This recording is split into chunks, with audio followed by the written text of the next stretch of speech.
Hello everyone, welcome back to another video. In today's video, we are going to be reviewing the MAD 105mm wheels. These wheels are the revival of the famous boosted 105mm wheels that were super popular towards the end of the boosted boards era. They have been revived by a company based in Hawaii known as MAD Esk8 in collaboration with Real Electric Skateboards out of China. From what I've heard, these wheels are essentially the exact same wheels that have just been remade and rebranded by the collaboration between these two companies. So to jump right into the review, let's first take a close-up look of the wheels. They're 105mm in diameter, which is pretty big for a urethane wheel, and the contact patch is 65mm, which is nice and wide for a grippy feel. The edges of the wheels are rounded off instead of being squared off like many other urethane street wheels out there. This makes the contact patch smaller than 65mm in reality. When I first got the wheels, I measured the contact patch to be right around 45mm. However, after breaking them in, it's about 50mm now. The wheels have a 72A durometer, which is one of the softer urethane wheels out there, and I really like the fact that they're soft because that makes them super comfy to ride. The MAD 105s feature a Kegel core, which is my favorite core on Esk8 wheels. Something unique about these wheels is that the inside features the Kegel core for the wheel pulley, but the outside actually has a plastic cap covering it, so it doesn't even look like there's a core at all. I think this is just an aesthetic choice, and the wheels still function the exact same as any other Kegel wheel. Perhaps the most iconic feature on these wheels are the 12 hollow holes that have been molded into the side of these wheels. According to MAD Esk8's websites, these holes are designed to allow the wheel to flex and deflect so that the wheel maintains maximum contact and surface area with the ground when riding on rough roads. Additionally, the fact that there's no extra mass in those holes means that these wheels are a little bit lighter than a similar wheel of this size. One of the 105s weighs in at 417 grams with bearings, so the total weight of these wheels is 3.67 pounds. For reference, a Torqueboard's 110mm wheel weighs in at 571 grams for a total of 5.03 pounds. That's a 25% reduction in wheel weight, and that just goes to show that even though these are big, they're also not super heavy. Like I mentioned at the beginning of this video, these wheels are made by both MAD Esk8 and Real Electric Skateboards. If you buy the wheels from Real, they will have additional Real branding. However, if you buy the wheels from MAD Esk8 directly, they'll only have the MAD Esk8 logo on them. Overall, for my first impression of these wheels, they feel super nice, very well made, and I'm so stoked to try them out. I never got a chance to try out the original boosted 105, so I won't be able to compare these to those, but regardless, I'm still super excited to see how they'll feel on my DIY boards.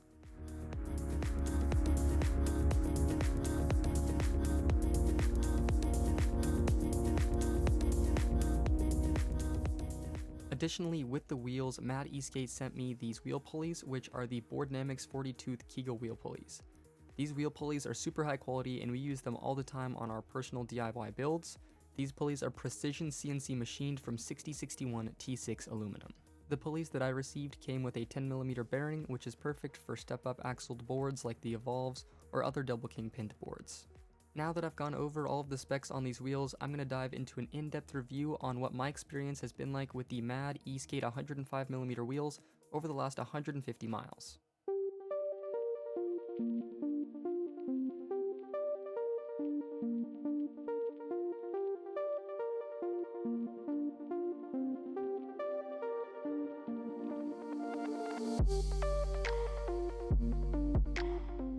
To jump straight into the review, the first thing that I want to talk about with these wheels is their comfort. And these are probably one of the most comfortable urethane wheels, if not the most comfortable urethane wheel that I've ridden on. I like to compare these to the Torqueboard's 110mm wheels because those are kind of my golden standard for smooth wheels, and they also have a very similar ride feeling. As far as comfort goes, on an extremely smooth road, I think that the 110s have the edge just because they're squared off and they have a little bit nicer of a finish. However, if there's a road that's not exactly perfect and has some bumps and some spots with high vibration, I actually think that the 105s are slightly more comfortable and take the edge. I think that is largely due to the hollow pockets in the wheel that allow them to deflect and absorb any of the cracks and vibrations in the road, more so than a solid urethane wheel like the 110s. The story's a little bit different if you're just going for big impacts like a huge sidewalk crack or a pothole. I think these are comparable to the 110s, and the 110s might even have a slight advantage just because they're a little bit bigger. But overall, they're still super comfortable on any sort of big crack or some sort of imperfection in the road that you might encounter. If you're in the market for a set of urethane wheels and what you're looking for is comfort, I would definitely take a look at the MAD Esk8 105mm wheels because these are the top of my list in terms of comfort and dampening vibrations.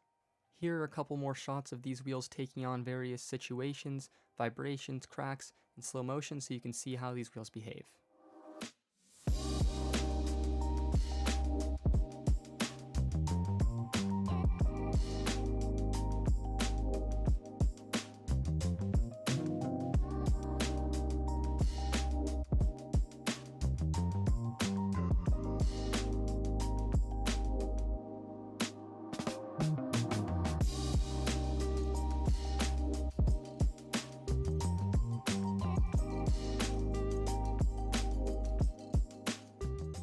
The next aspect of these wheels that I'm going to discuss is their grip.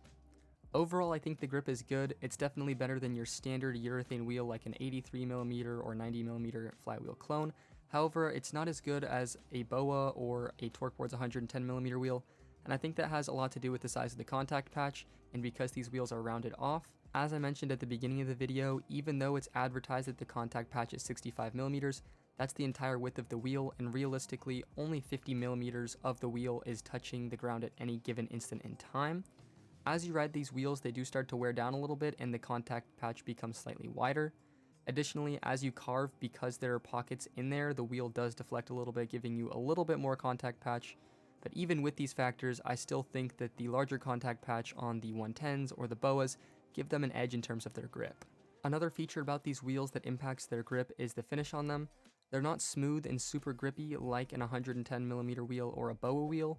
They have a little bit of a rough stone ground-esque finish right out of the box, which was really noticeable when I first started riding them. By no means do these wheels have a stone ground finish. I think that's just the way they came right out of the box. And now that I've put many miles on them, they don't have that finish at all anymore, and they're super smooth and a little bit more grippy. Overall, I'd say the grip is good enough for a set of urethane wheels.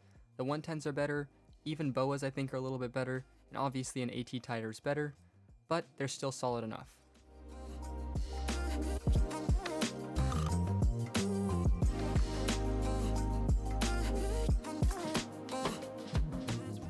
The third thing that I want to talk about is the efficiency of these wheels. And for a set of big urethane wheels, these wheels are very efficient. As I mentioned earlier in the video, they're 25 to 30% lighter than the Torqueboard's 110mm wheels, which are the closest wheel to these in my opinion. This makes the efficiency on these wheels much better than those because there's so much less rolling resistance on them due to their weight. On 4 15+ mile rides that I've logged with Esk8, I've gotten anywhere from 14.7 watt-hours per mile to 20.2 watt-hours per mile.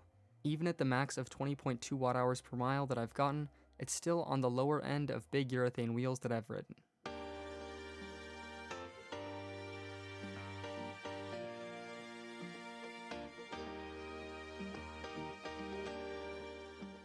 Something that I immediately noticed when riding these wheels was that they tend to vibrate at lower speeds. From my experience, they vibrated at around 12 miles an hour and below, and I'm not sure what was causing this, but I reached out to Esk8, told them what was happening, and they told me that this is something that's been occurring with their wheels, especially in lighter weight riders. I weigh right around 145 pounds, and for me the threshold was around 12 miles an hour. For whatever reason, below that speed, the wheels feel like they're vibrating a little bit, and above that speed, they feel completely normal. As I've ridden the wheels more, I've noticed the vibrating less, but at the beginning this was something that was apparent with the wheels. The vibrating never posed any sort of issues to me while riding, it was just something that I noticed and thought I would include in this video. Something that's nice about having a bigger urethane wheel is that you can choose to off-road if you need to. Obviously, these wheels are not made for riding on grass or on dirt, but because of their size, they work perfectly fine on any sort of compacted, shredded dirt. If you're riding and you need to get off the road because someone's in your way, or you just miss a turn a little bit, these wheels won't have any sort of issue because they're big enough. Obviously, I don't recommend this because it's not good for the wheels in the long term, but if you need to, you can absolutely ride these wheels on any sort of compact dirt and it's a ton of fun.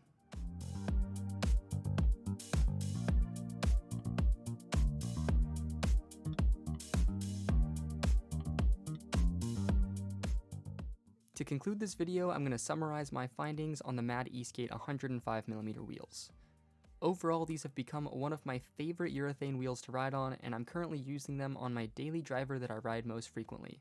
For urethane wheels, these are super comfortable and eliminate a lot of the vibrations that you'll run into while riding. I'd put them on the same level, if not a little bit better than the TB110s. As far as their grip goes, they're a little bit worse than the TB110s, but they're still grippy enough for my purposes. In terms of their consumption, these are some of the more efficient big wheels out there, and I've been getting anywhere from around 15 to 20 watt-hours per mile with these wheels. All of these factors combined lead to what I think is one of the best urethane wheel options out there at the moment. They're not cheap at the moment. Mad Esk8 sells them for $119, but this is to be expected from a high-quality urethane electric skateboard wheel. That's all I have for you guys in this video. If you guys have any questions, comments, or concerns, let us know in the comment section below and we will make sure to get back to you guys. If you guys are interested in learning more about the Mad Esk8 105mm wheels, we will leave a link in the description below, so make sure to go check that out.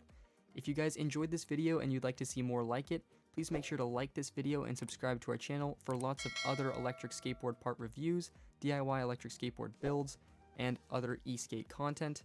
Thank you guys so much for watching this video, and we will see you guys in the next one.